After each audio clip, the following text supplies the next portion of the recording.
And we're live. We're live. Welcome to a brand new series. I think it's going to turn into a series. We'll see how this first one goes, called "The Future is Ancient," where I get to talk about some timeless wisdom with my longtime friend, buddy, fellow trumpet player, pickle catcher, Jeff Bretches. Oh, I'm having trouble. Morning. Audio. Hold on a second, Jeff. Okay. My audio's feeding back. So, Jeff, why don't you introduce yourself? I'm gonna dip off the screen and come back so that I can reset the audio. So let people know who you are, where you are, something silly about our relationship. All right. Well, my name is Jeff Bretches. I'm talking live from Kyle, Texas, which is one of the burbs here south of Austin, Texas. And a little bit about myself. I went to Vanguard University. It was then Southern California College. So it's been a while, SCC. And my background's in finance.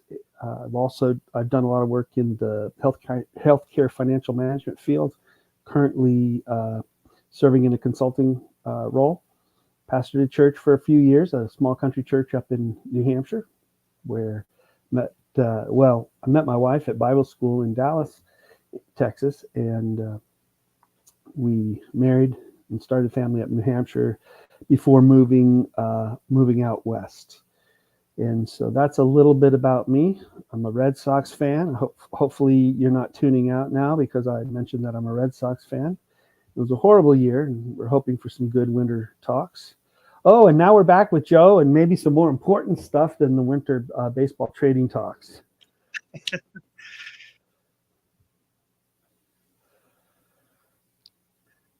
So there's a big lag. There's a delay between when I speak and then you speak, and then it comes back, and sometimes it does this. Eventually, but I'm gonna have to. Okay, so I'm gonna ask you a question, Jeff, but I'm gonna disappear again just to reset this. Sure. Jeff, tell a little bit a story about when you and I were on tour together. We're both trumpet players. For those that don't know this, we'd go from church to church with the college singers and orchestra, and then oftentimes we would get put into a home. Some people who are just friendly enough to take us home and feed us, and those are often hilarious and fun adventures. So, Jeff, just pick a story from the past. I'll join you in a moment. Okay. Well, Joe was always Joe's the creative type, and I'm kind of the I don't know, accountant type, I guess you'd say. So he enjoyed going radical and pulling my strings and making things scary for me. And one of these places that we stayed, we got sent out to do some grocery shopping. And if I recall correctly, we needed some salad dressing or something for the event or the house where we were staying. And so Joe and I went to the grocery store, and he got out ahead of me. I've learned never to let that happen again. Never let Joe out ahead of you, because you don't know what's going to come your way.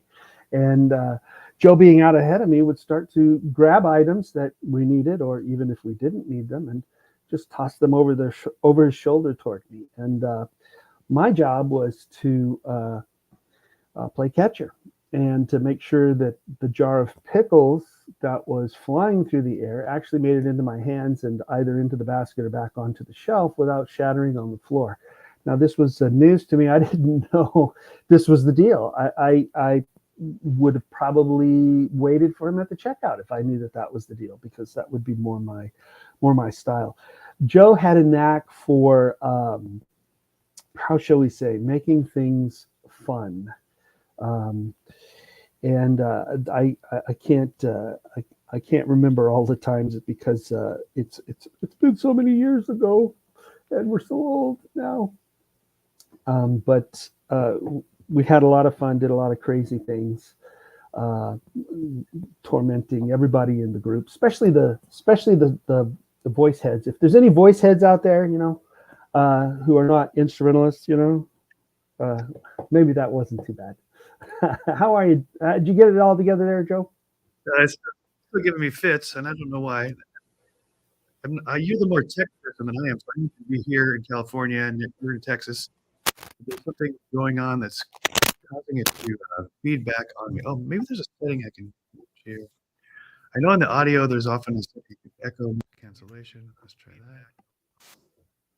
that. Reduce my background noise. Let's see here. What's going on? So it's hard to concentrate because I'll talk and then my voice comes back at me about 3-4 seconds later. I'm like, wait, ow, it hurts. All right, I'm going to try this one more time. I'm going to ask you one more question, Jeff. I'll try it one more time and see if you make this right. Otherwise, we'll abort and start over. But so Jeff and his parents adopted me into their family right out of college. Actually, while we were still in college, they're super friendly to me. And but after I graduated, I didn't have a place to land. My family in Montana, we were in Southern California, and Jeff's family lived not too far up the road from the school that we attended. And so I don't remember exactly how it all developed, but I do remember they said, "Hey, we got a bedroom, and if you want to need a place to live until you get a job and figure out what you can do with your life, you're always welcome at our place." And that wasn't just some nice words, but here's a family that literally adopted me in and said, "You come and go as you please. If you need food, we got food in the fridge. If you make it at mealtime, eat with us. If not, that's fine as well." I can't tell you how valuable that was to have a safe place to land when the safety of college now was behind me and the big, bold, scary new world is ahead of me. So special thanks to you, Jeff, and your friends, your family who brought me in and kept me from living on the streets there for the first years out of college. You're welcome. They did it without my permission. Yeah, they did it without my permission, Joe. But I guess in retrospect, I might have been okay with that. I do remember one trip that Joe was going to have on Christmas break and head up to Montana to see family, and he stopped by the house. We were going to have a something to eat, and so we ordered some pizza and had some holiday fare there. And Joe said, "Oh, I can't touch this stuff." So what are you talking about, man? I mean, here we are, these recent college grads kind of age, and he says, "Oh, I went to the doctor and they called me before my trip and they said, listen, your cholesterol is way off the charts. You can't be eating this kind of stuff, especially over your break." And oh man, and the good friend that I am, I said, well, well, let's eat anyways. See what happens. I mean, you only live once, kind of deal, because I had no brains at the time. So I don't recall how much Joe ate. I don't remember if he ate the bad stuff or not. But when Joe returned from Montana, he says to me, he says, "Whoa, man, you're not going to believe this." I said, "What?" He said, "I got a call from the doctor's office, and I don't have the cholesterol problem. They had somebody else's workup stuck in my chart, and I am not got that problem." I won't tell you. It's even funnier because of the list of issues that person had. Not that was funny, but obviously wouldn't have been Joe. Obviously would have had a cholesterol problem, and Joe was just, he was floored because he didn't know how did he get into this problem.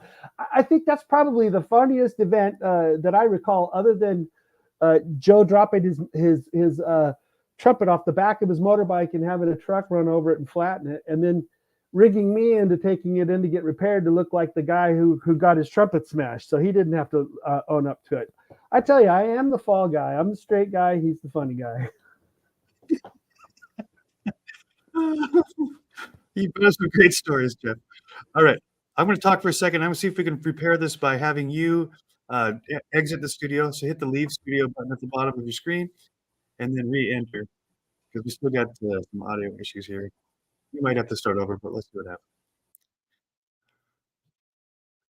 All right. So Jeff's just following my instructions here to make this work. So it's very odd for those of you that have tuned in. My voice goes out, and then while I'm trying to form a thought, it comes back to me through my ears. It's actually doing it right now. We might have to start the thing over. Yeah, something is seriously wrong here. me take this Bluetooth off. Maybe I can fix it that way. Checking 1, 2. Well, that might have solved it. All right, let's see if we get Jeff back in. All right, I think we figured it out. All right. Can you hear me? Yeah, let me turn you up. Go ahead, Jeff. Yeah, testing 1, 3. Yeah, very good. All right, yeah. So Jeff brought up some great stories, which I actually heard 3 times right then, because your voice and then my ears and then the headset. So I got to hear that same story 3 times, all within a matter of seconds. So good. Oh yeah, the cholesterol story. Oh my gosh, too funny. I think one story that Jeff didn't share, unless I missed it in the din here, was that when Jeff graduated from college, he wasn't around for commencement.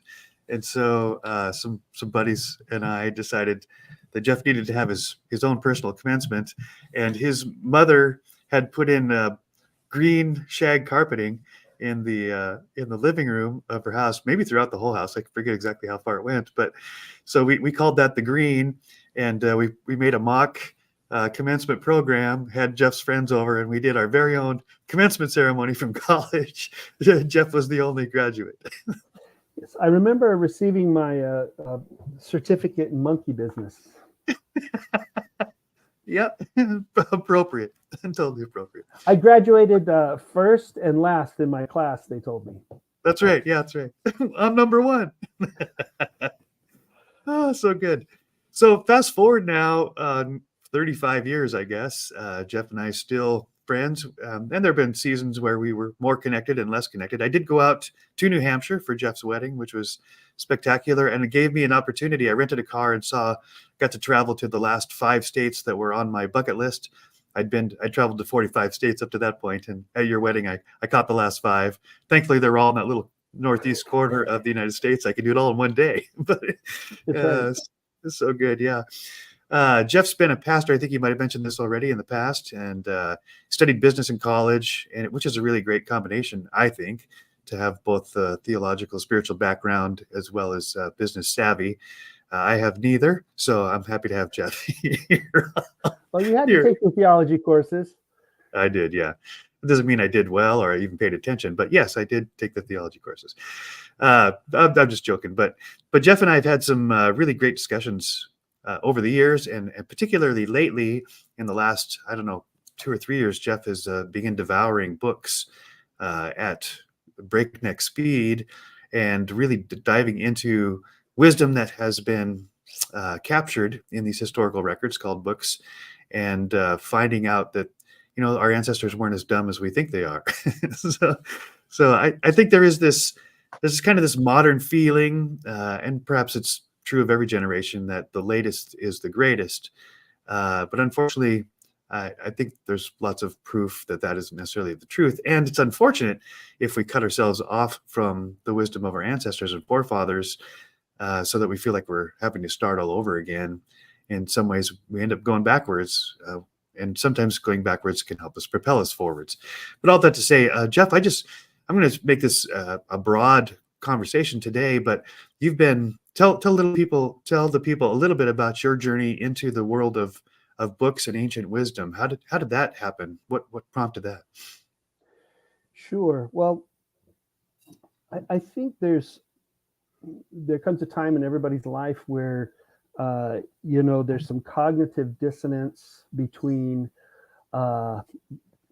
different voices in the world, whether it's coming from different denominations in the church world, whether it's coming from academia or science, or which is not that they're different, the business world, popular culture, and other religions. There's so much, and then of course we have the experience, our daily life experience, and then we have our expectations of what our influence says we should expect, and we have all of these thoughts, and it gets to a point of cognitive dissonance.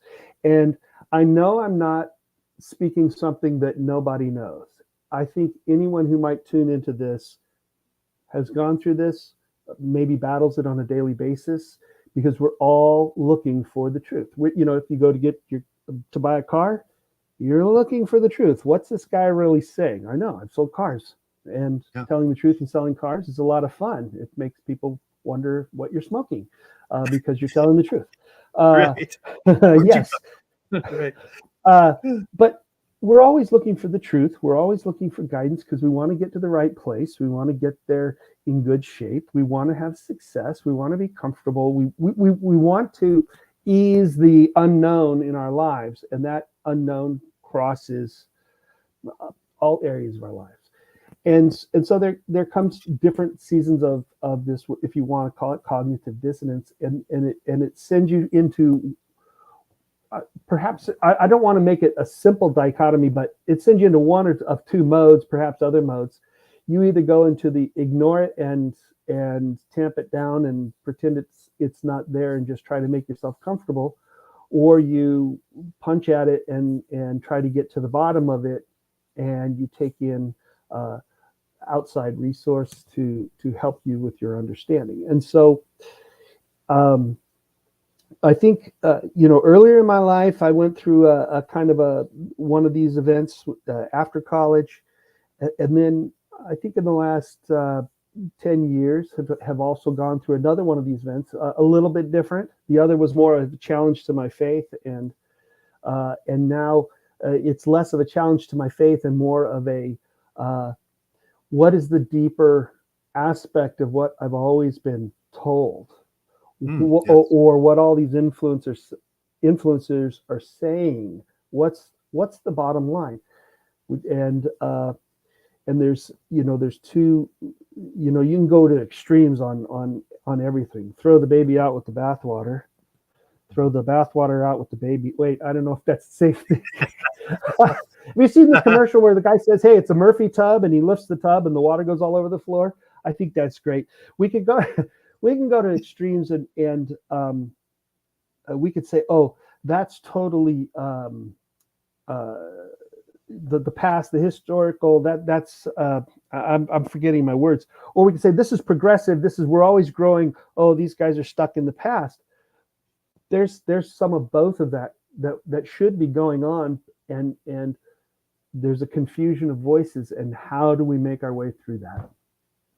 So good. You touched on a lot of great themes here, Jeff, and I do think that part of it too is as we get a bit older, a bit wiser, hopefully, this idea of seeking for not just the truth of the moment, but the deeper truths. And this is what you're talking about is we get a lot of messages all the time, and the faster things come at us, the more difficult it is to discern, one, is it true? Is it helpful? Is it good? Is it going to do anything to help my life?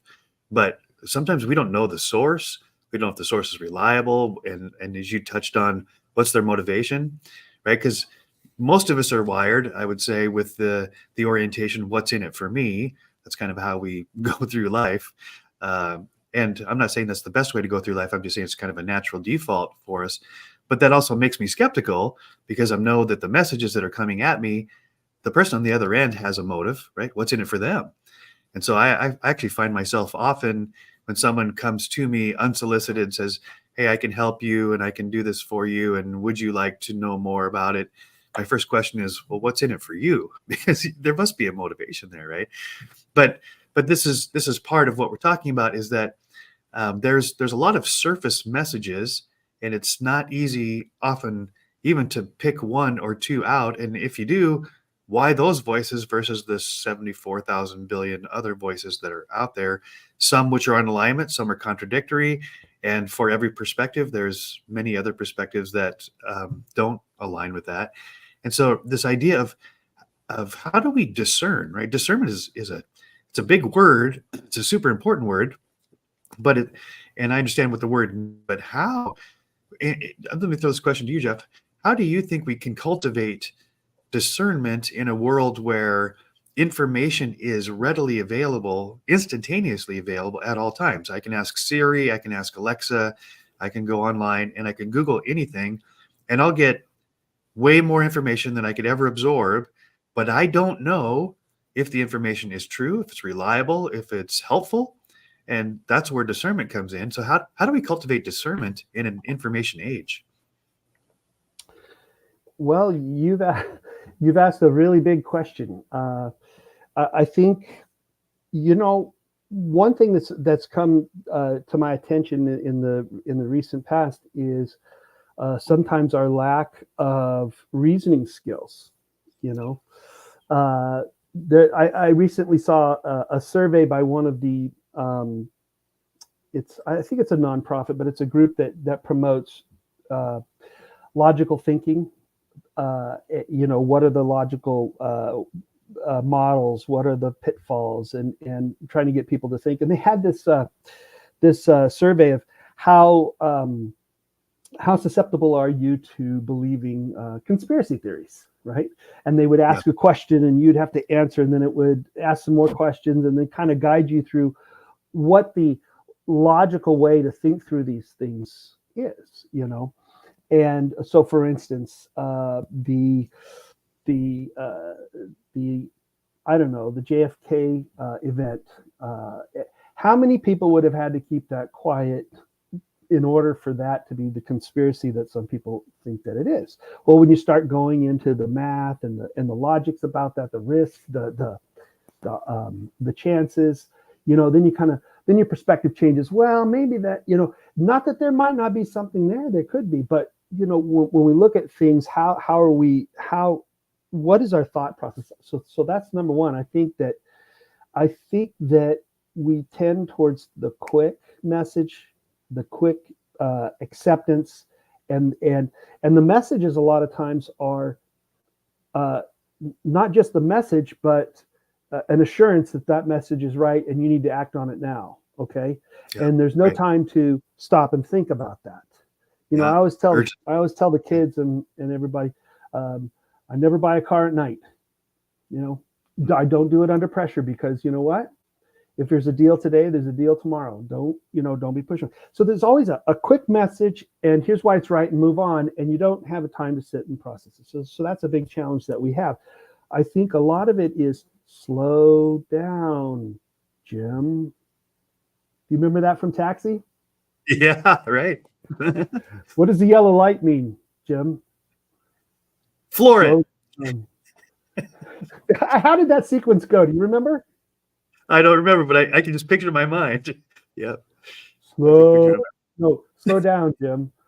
What does the yellow light mean? Slow down, Jim. What does the yellow light mean? So it was just I love the irony. I love the irony of that illustration, right? Because just before you get into the next point, the temptation for me is I see a yellow light, I'm going to floor it. I'm going to get through that light before it turns red. That is impulsive, and it's fun on some levels. And sometimes it works, but there is a risk there, right? That I'm not thinking through, because how many times have you seen someone come through a light, it's turned red for them, but they're going to go anyway. Either they didn't see it or they're not going to stop. So me gassing it on a yellow light isn't just going to get me to my destination faster. It might get me to heaven faster. So one of the things is we're bombarded. It's fast and it's convincing, especially now with the AI, the videos manipulation, picture manipulation.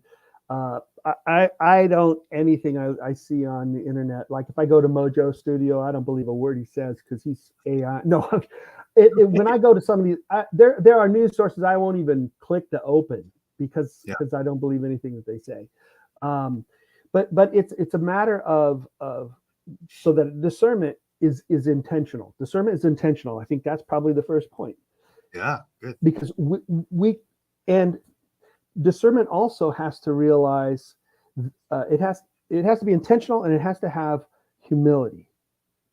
Okay, because pride in the intellect says instantly, I know the answer, and so I don't need to look for anything else, or I've discerned it because I'm smart, right? Yeah. Have you seen those things in play? I've felt it right in here, right?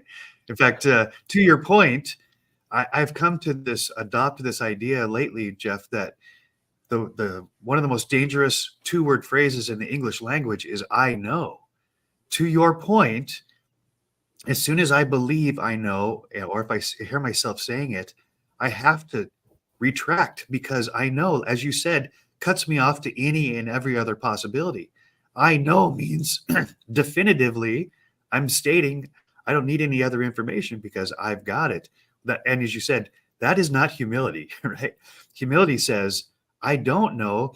But this goes back to something you said earlier, and this is really good, is that it's not just a matter of getting information, it's our desire for certainty. We live in an uncertain world where we don't know what's going to happen in the next moment, in the next month, in the next year, and we're very uncomfortable as humans with uncertainty. So an answer that comes to us that seems, someone's very sure about it and they've got an answer and they've got a quick answer. There's something very tempting about that, I think, in our human psyche, because it fills that uncertainty void, because I do want to know. But so that this tension, this dynamic tension you're talking about is real, where I need to know so that I'm not so nervous and scared about the future, about the unknown. However, it also suspends my discernment or takes me to a prideful place like you're talking about that says, well, I don't need any more information because I got enough, or I've got it all, which is a terrible, terrible thing to think. Have you ever been at any kind of social mixing event, and you're just talking with somebody and you say, my tire went flat, and you start to say and the person tells you all about tires and how you need to be using your tires and how to make them work right, or the audio went off on my MoJOE studio, and before you could finish it, they tell you everything about audio, which may have not or may have been part of it. And how many times do we not listen to the end of the story? We open our mouth and then we find out, oh, I didn't hear the rest of the story. Yeah, I would have said something different, or it made more sense. But that's what happens when we are in our own head and just trust everything. And that part, I think, of the humility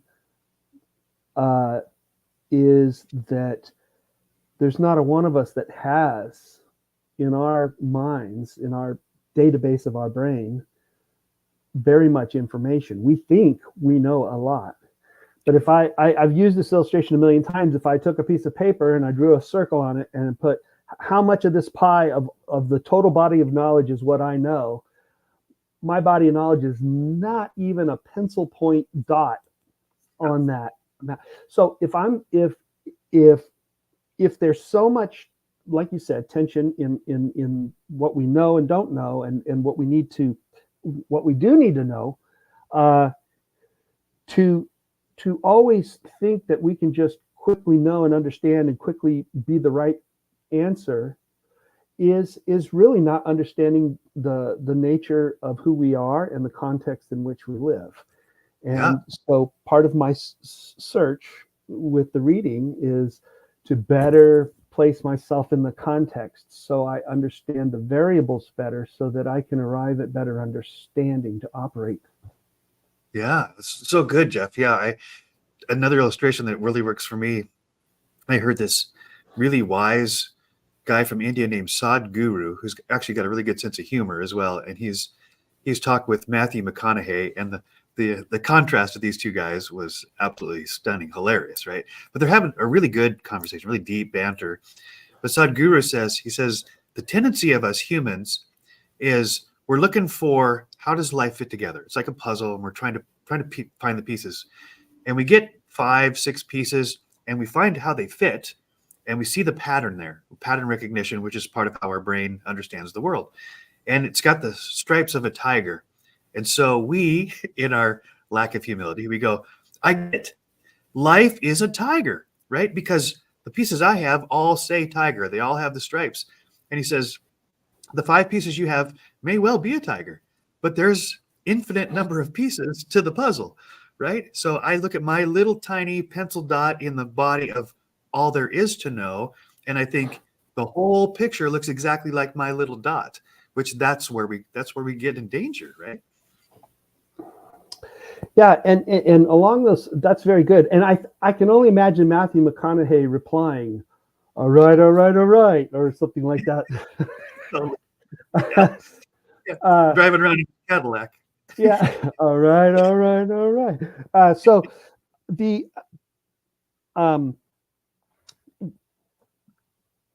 that puzzle piece, you could see it in science. You look at the different theories of matter or energy or different physics theories and how they've developed over time. And it's not that the theories that were have been superseded were wrong in whole. They were right in part because they opened the door to some wisdom along the way. But then Right. something more got understood and they changed. Now, Yeah. it didn't mean that what was changed, it meant the understanding of what was Yeah. changed, right? Yes. Because the physical law that they were working with, they only knew so much. Later, they knew more. It wasn't that law changed; it's that they understood more aspects of it and could make a better understanding of it. Yeah. I think that's part of what happens for us. Yeah. So let's take it from science to philosophy. And I know you've read a lot of philosophy and ancient wisdom from books recent and much older. So I think your idea about science builds upon itself. It gets more information, so it completes its understanding, continues to expand.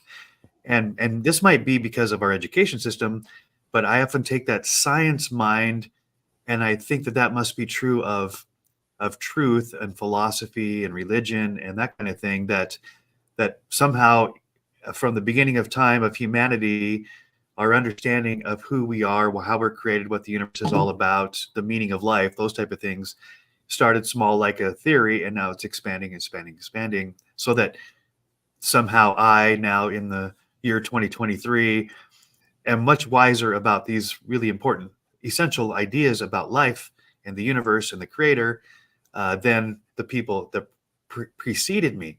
But I'm asking you and wondering, do you think that is true of philosophy and theology and more ideologies as it is with hard sciences, as the way you described?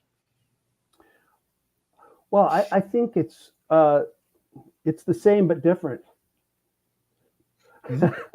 I I think there's agree. actually, Explain. Yeah.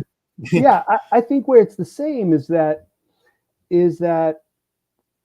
we if you from early on, God worked with mankind and was very. Some people had no connection to him. Some people, like Abraham, were a friend of God, and God actually talked to him, and God actually sent angels to talk on his behalf. And some theologians think that there was I think they call it a theophany or uh, uh, uh, uh, uh, Jesus taking on an angelic form and actually coming down. But regardless of where you land on that, there was a time where there was some really specific interaction. Then there's times where there's some prophets out and about, and then there's times where it seemed pretty quiet. But all during this time, it's like the composition of the Bible, right? The things are being written down of what God has shown and said, and those things are being shared and put together so that a record could be built and so that it could be passed on. I mean, when we got the New Testament, you could say, well, if we knew everything, if the Old Testament was right, we wouldn't need it. Well, no, it was a continuation. It was building. It was showing the unfolding of the plan. I think if if there was a truth in, just like in physics, if there was a spiritual truth in Abraham's time, that truth hasn't changed. I mean, because uh, because we're still human, we're still in this environment. It may be that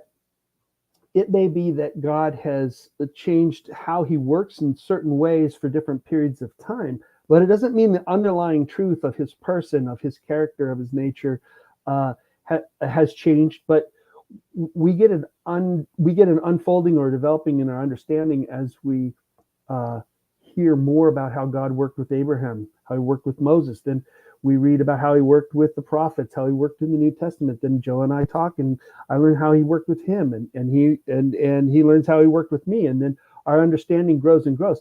Doesn't mean that the truth changed, it meant that we're understanding and realizing and coming more into the truth.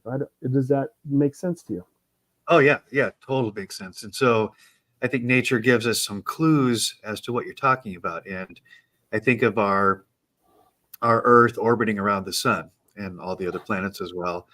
And if I were the moon, let's say, and I was looking at the Earth, at any given moment, the Earth still would look like a ball, right? And it still have some blues and greens and some whites for clouds, but the shapes of the continents are changing because I'm seeing it from a different perspective, right? And so Mhm. the Earth, the substance of the Earth, the composition of the Earth hasn't changed as far as we know, as at least in a lifetime, but it has, because there's things happening at the micro level on the Earth that are changing all the time. But from the moon shot looking down, the only thing that's changing is my perspective. So I really love this dichotomy. This again, it's a tension almost, not exactly a paradox necessarily, but maybe it is, that as we go through history, humanity goes through history. It's like we're orbiting around the truth, God. Some people call it God. You and I both do, but it just means we're getting a different perspective as we move. God isn't changing; we are. We're the ones that are the change. However, as you pointed out, God, who owns all the wisdom, has all the wisdom, understands that I can communicate in infinite different ways with my creation, and I will express myself just like we all do as humans, right? We express ourselves in a certain context to be more clear, to be more connected. I'm not the same Joe in the boardroom as I am in the bedroom. At least I better not be, because that's not good for my relationship with my wife. Nor am I the same Joe when I'm in the living room with my kids and I'm playing with them. That doesn't make me three different people. That just means I'm expressing one part of my nature in the context that will connect best with the people to whom I want to connect. And I can imagine that in us is a reflection of the one that created us, that designed us. Right.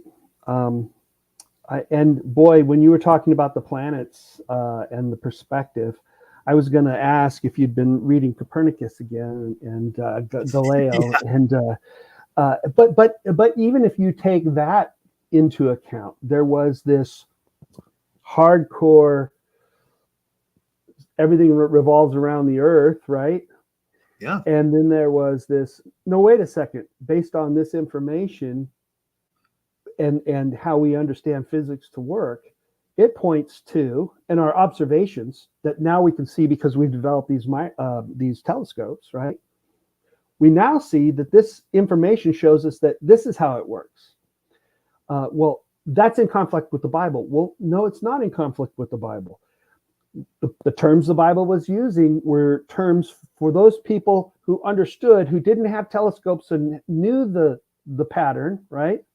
yeah, When they got up in the morning, they saw a ball of light come up and go down. So the sun rises and it falls. That's very poetic because it explains our experience, but it's not explaining the science behind it. When we get the science behind it, and then we have to say, okay, that's how it was said for their understanding. This is what is true. And then look at the conflict that happened when one wouldn't believe it and the others would believe it, and then the persecution that happened. yeah, So not only is there this inside tension, not coming along with the cool wave of understanding or philosophy of the times can cause you persecution as well. yeah. That's so good. So you said Copernicus and Galileo, and although I haven't been reading their stuff, I do know from history that they were considered heretics because of their eccentric ideas, right? So Bertrand Russell, I know lots of quotes. I don't read the whole books, but I get the good quotes out of it, right?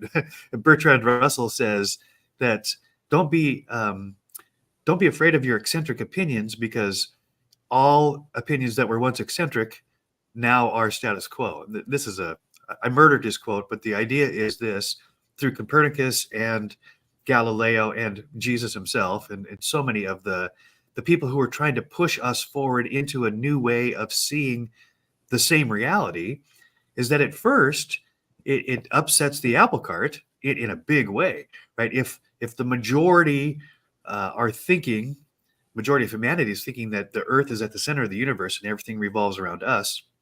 And someone stands up and says, well, I have some evidence that may prove otherwise. Nobody wants to hear that, because now what do I believe?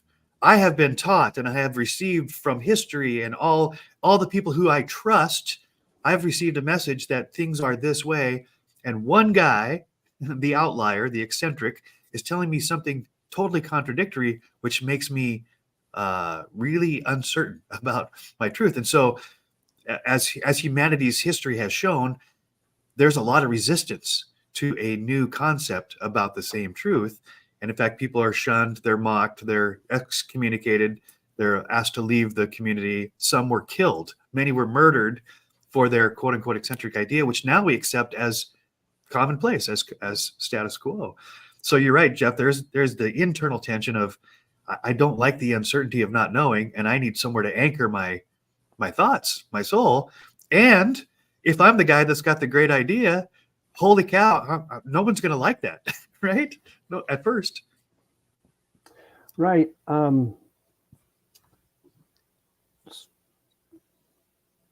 So many people's, I hope, I hope a lot of people can hear what we're talking about, because we're sharing from our hearts and we're sharing from experience. Yeah. I can tell you that there's the countless people I know of who have gone away from the faith, gone away from church, because of how one or several groups handled a certain situation, or what they taught, or what they saw, and so many people's faith has been affected by ineffective teaching. Yeah. Ineffective or defective understanding, or being generous, naivete, or even juvenile, or what would you call it? I'm not yet experienced understanding. Why did my vocabulary just go out the door? Because we're all learning, and we all learn deeper things. And I would explain something much better now than I did 20 years ago, right? Yeah. But how many people's faith has been sent off track because of undeveloped thinking that was produced as leadership of teaching or whatnot? And how much better if, when that came about, if we slow down and said, hey, listen, I hear you saying this, I don't understand, what about this? But there's that flight or fight syndrome, where this happened, boom, I'm gone. They just destroyed my faith. How could one ignorant person in this universe destroy your faith? I'm sorry, but I will challenge you on that. Yeah. I feel sorry for you, and I really have sympathy that happened, right? Yeah. But one person doesn't have the power over you. There is power and knowledge and information and wisdom that can set you free and put you right on that path. And before you think I'm being rough, you have to understand, I went through these derailing thoughts, and I had to go. I cannot tell you the grueling process of things that I had to pray through and study through and try to understand. And it's horrible at times. I felt on the edge of dying and going to hell, I thought, because the battle was so intense. I am not claiming anybody for being weak or foolish. I'm just saying, don't let one group keep you, or one person keep you from really getting at what's there, because none of us have the total and complete fullness ourselves. But there is a full and real, I'm repeating my words, there's a reality, right? We, like you mentioned before with the tiger stripes, those stripes were there. It wasn't that the stripes weren't there, right? It's just the whole picture wasn't there. So what we collectively do to help each other and teach each other, it's not that it's wrong, it's that there is more depth to everything that we understand, and we just have to keep going. Okay. So you say something that I kind of see sideways, I can take it and I can put it on this back shelf, and I can say, how do I understand? One, what did he say? What did he mean? Two, what is the context in which he said it, and how do I come up with either integrating it or debunking it or understanding it. But it's all about that. Slow down, right? Be intentional, right? And don't be prideful in your own understanding, right? Yeah. And those are the aspects that, and search it out. And we haven't really even gotten to the how to search it out with the study, but that could be another time. But search it out and let all those things strengthen your discernment, because your discernment is not just one piece. It has many aspects to it. Yeah. You know, even your reasoning is part of discernment. Even, your senses and your logic is part of discernment. There's also discernment that is spiritual gifting discernment. So there's many facets to discernment, but I would say that if we fully employ diligently in a disciplined fashion the discernment aspects that we're familiar with and can readily start with, that will be a big start. Yeah. Ooh, this is good because I've come to understand now in my 50s that awareness is absolutely the first step in any change. Because if I'm not aware that I need to change something or that there is a change even available, then I'm going to stay exactly the same, right? Awareness is step one, but it's not the final step. Awareness then requires all the things you talked about: reason, logic, emotion, spiritual connection. And I would purport, because of our discussion here, an exploration of what did our ancestors think and feel and write about some of these really important truths. Because I too, like you, have to suspend my preconceived notion that thinks the latest is the greatest and that my ancestors were ignorant, right? Because I'm discovering, and you way more than I am, are reading these texts that have been relegated to the shelves of the library, and finding that it informs your understanding of the here and now, that what somebody was thinking and feeling and wrote down, because they actually were probably living in a much slower society where they could take time to think through these things, right? And employ all of the discernment tools you just talked about. And thankfully they captured them in words. And it may well be that what they were writing and what they intended in those words is different than the way you read them and the way you interpret them, because words only mean the meaning that you pour into them. All that, however, to say, I am embracing more than ever that I can learn a ton from the books on the shelves, perhaps way more than I can from the feed on my screen that is, 140 characters or less about the latest, greatest truth, quote unquote truth. So this, and by the way, I think one of the resistances or one of the impedances in this process of gaining wisdom is the fact that it requires work, right? We are creatures of comfort, and we want things to be easy, and we want there to be no resistance. But it's such a false invitation. Let's see. I think one of the great illustrations is from Homer's Odyssey.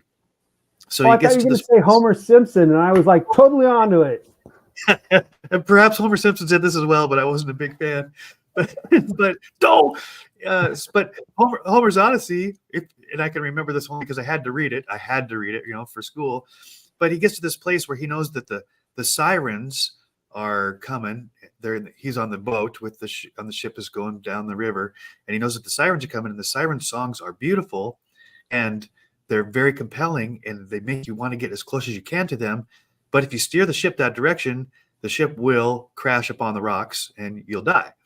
So he comes up with this brilliant plan. He says to his crew, tie me to the mast and ignore everything I say. In fact, stuff your ears. So one, you can't hear the sirens, and you can't hear me saying, steer the ship left, let's go to the shore. And so he could enjoy the song as they go through without destroying himself and his crew. And I just think there's that's a great analogy. It's a great invitation to me to say there's a lot of songs out there that are very appealing, they're very attractive, but if I get too close, if I get too wrapped up into the song of the moment, I'll crash my I won't navigate well through this life. I'll crash upon those rocks. And it's just really interesting that maybe I can enjoy that song for the moment without making it the theme song of my life, right? And sometimes I have to do everything I can. It takes a lot of willpower and prayer power to get past the temptation to just steer my ship towards the truth of the moment and miss out the fact that it's going. The river's there's an ocean out there somewhere, and I want to keep moving towards the ocean of truth. I just haven't got there yet. Yeah, that's very good. That's very good. Yeah, so we got about 10 minutes here, Jeff. And I want to go back a little bit to your personal story. And you very poignantly and vulnerably, by the way, thank you, talked about how your faith got tested to the point where you weren't sure you were going to survive the test, right? It was brutal on your heart, on your family. I know just a little of the story. And so I just want to share a little bit of my own as well. So as you know, I grew up going to church, and I was the leader of the youth group. I was the happy joy kid. And a series of things happened throughout my life that were very disorienting, very disappointing, very hurtful, harmful. My own music minister molested me when I was 15 years old, right? So I would say that I have every reason to discard the church and my faith and say, if there's a loving God, he never would let that happen to me, right? He would have stepped in, intervened.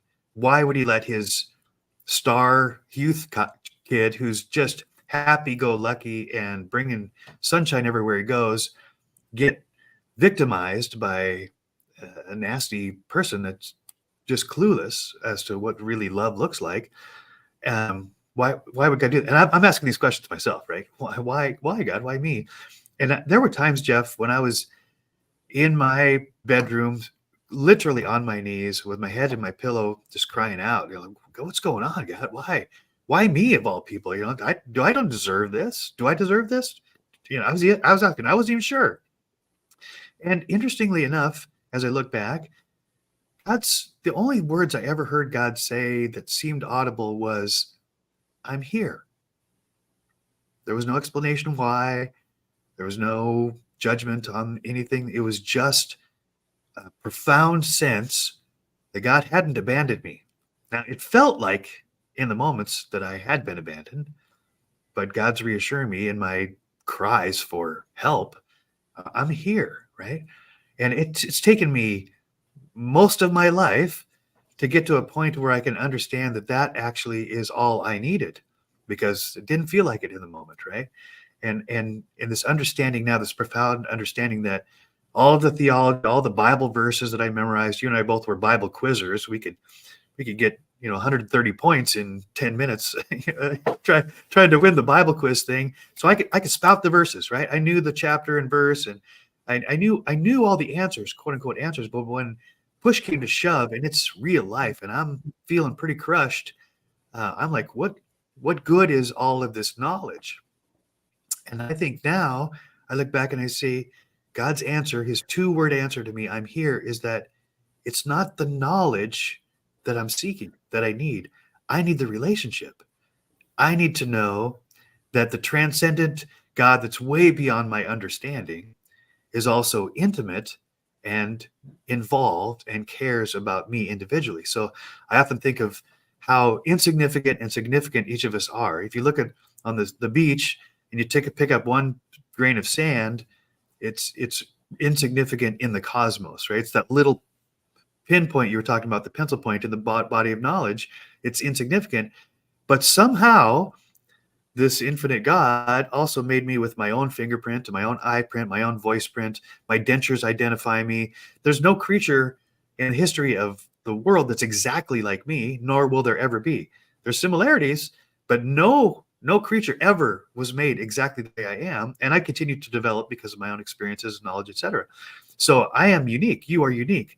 So I'm insignificant, and yet I'm supremely significant, all in the same moment. And that's a profound understanding I'm still trying to wrap my heart around, to know that sometimes the truth isn't the answer. The truth is the person. It's not a what or a when or a how or a why. It's a who. Well, even Horton heard a who. Wasn't That's there right. a Horton hears a who? So, Yes, we're here. We are here. well, Yeah. I want to bolster what you said. I want to agree with it. In my darkest times, there was a night when I went to bed. This is so dumb, but I pulled the covers over my head and was crying. I mean, I was in the midst of the battle, and as I slept, and I had people around me who told me how God talked to them and all these miracles and different stuff. And I'm like, okay, well, why not me? How come nothing for me? And so that was kind of the context I was in, and I was just beside myself, and really in the throes of it. And the night I was terribly troubled and went to sleep, uh, I was given a verse while I slept, a verse reference. And the reference kept going over and over again. And I'd tell you the reference, but if I'm off a few verses, you think I'm a liar, because I forgot the exact reference, but it's in Psalms. I think it's in the 30s somewhere. But it was 2 verses, and I kept hearing the number, not what the content was, the number. And I said, I'm trying to sleep here. I'm arguing with my dream, right? I'm trying to sleep here. Just a little more sleep. Okay, I'll look it up when I get up. I'm literally thinking these things while I'm dreaming and sleeping, right? I look it up, and the first thing I do is I go and open up the Bible, the verses, and what does it say? I've seen the affliction of your soul.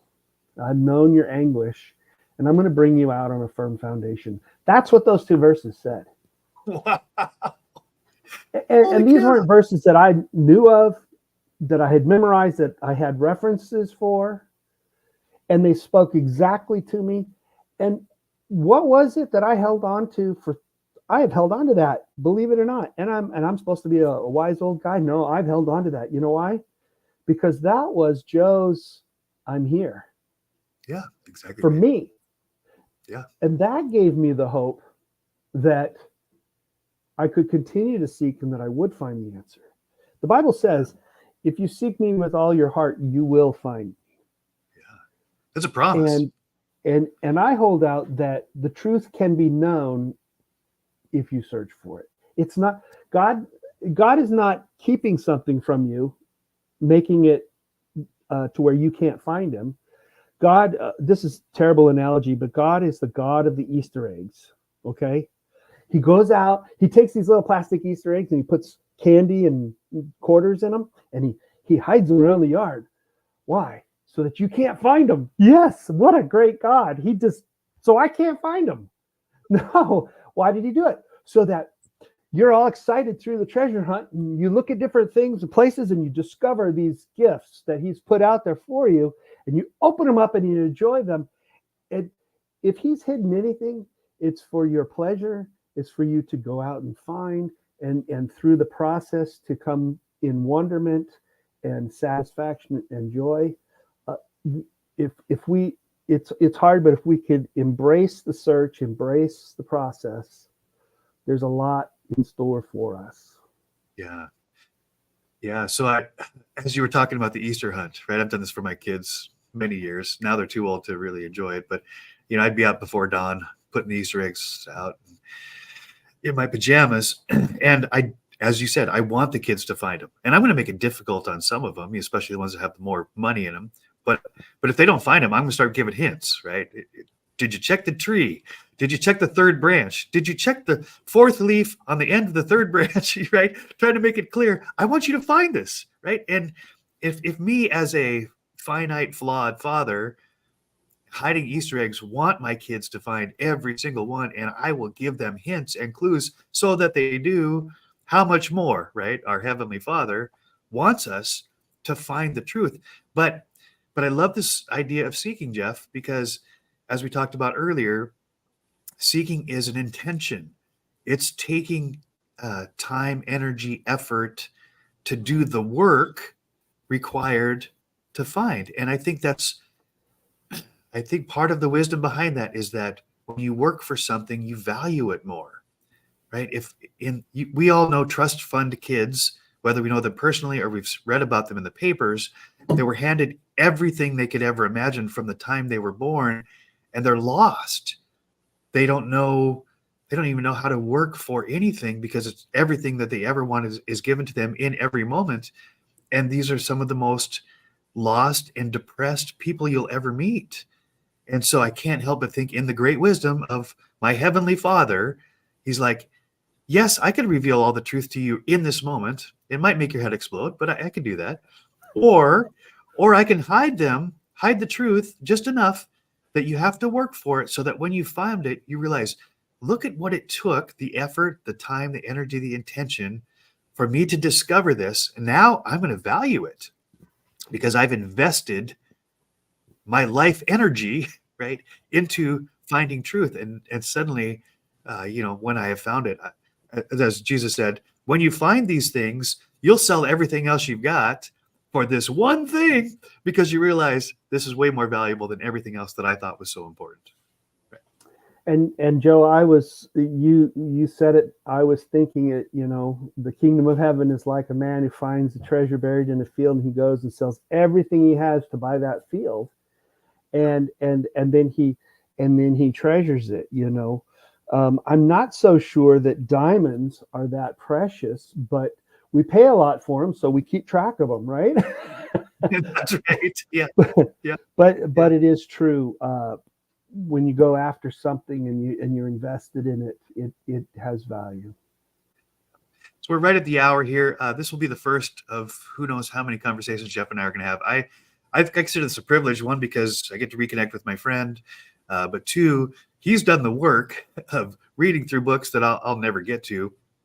So I can pick his brain, and I can do the work of asking questions and wrestling with these ideas. And the cool thing about these conversations, Jeff, and I'm sure you've had this with others, because I know you have good conversations with several of your friends, is that you bring an idea to the table and your friend's listening about it, and they're giving you perspective and feedback on what you share. And the two of you suddenly realize that you've come up with a new idea, a new perspective that neither one of you brought to the table, that somehow the ideas commingle and reveal something that was hidden underneath what each of us bring to the table. So I'm so excited about the possibility of each of us will bring our own perspective, our own experience, our own stories. Both of us have a faith background, which has been tested to the nth degree. And yet somehow we're on the other side of hopefully the hardest test of our life, to say, you know what, that didn't mean God isn't love. It just means I didn't know what love looks like, right? And now I get it. And then I think of the suffering that our own Savior went through, which I can never imagine, and realize he wasn't impervious to pain. He didn't just like wave the magic wand and from afar. He's not Bette Midler's God that watches us from a distance. He got down in the dirt, and he got brutalized for it. He was one of those eccentric ideas that was considered a heretic and was murdered for what? For telling people to love each other and love God, right? It's just amazing how humanity can do that. So thank you, Jeff, for your time this morning. Thank you for your friendship. Please give hugs to your mother and your father and your kids, and someday, hopefully in the not too distant future, maybe we'll get to see each other in person. But until then, we will be great virtual friends, and I'll throw pickles from afar. All right. God bless you all. Keep seeking. Seek and you shall find. All right.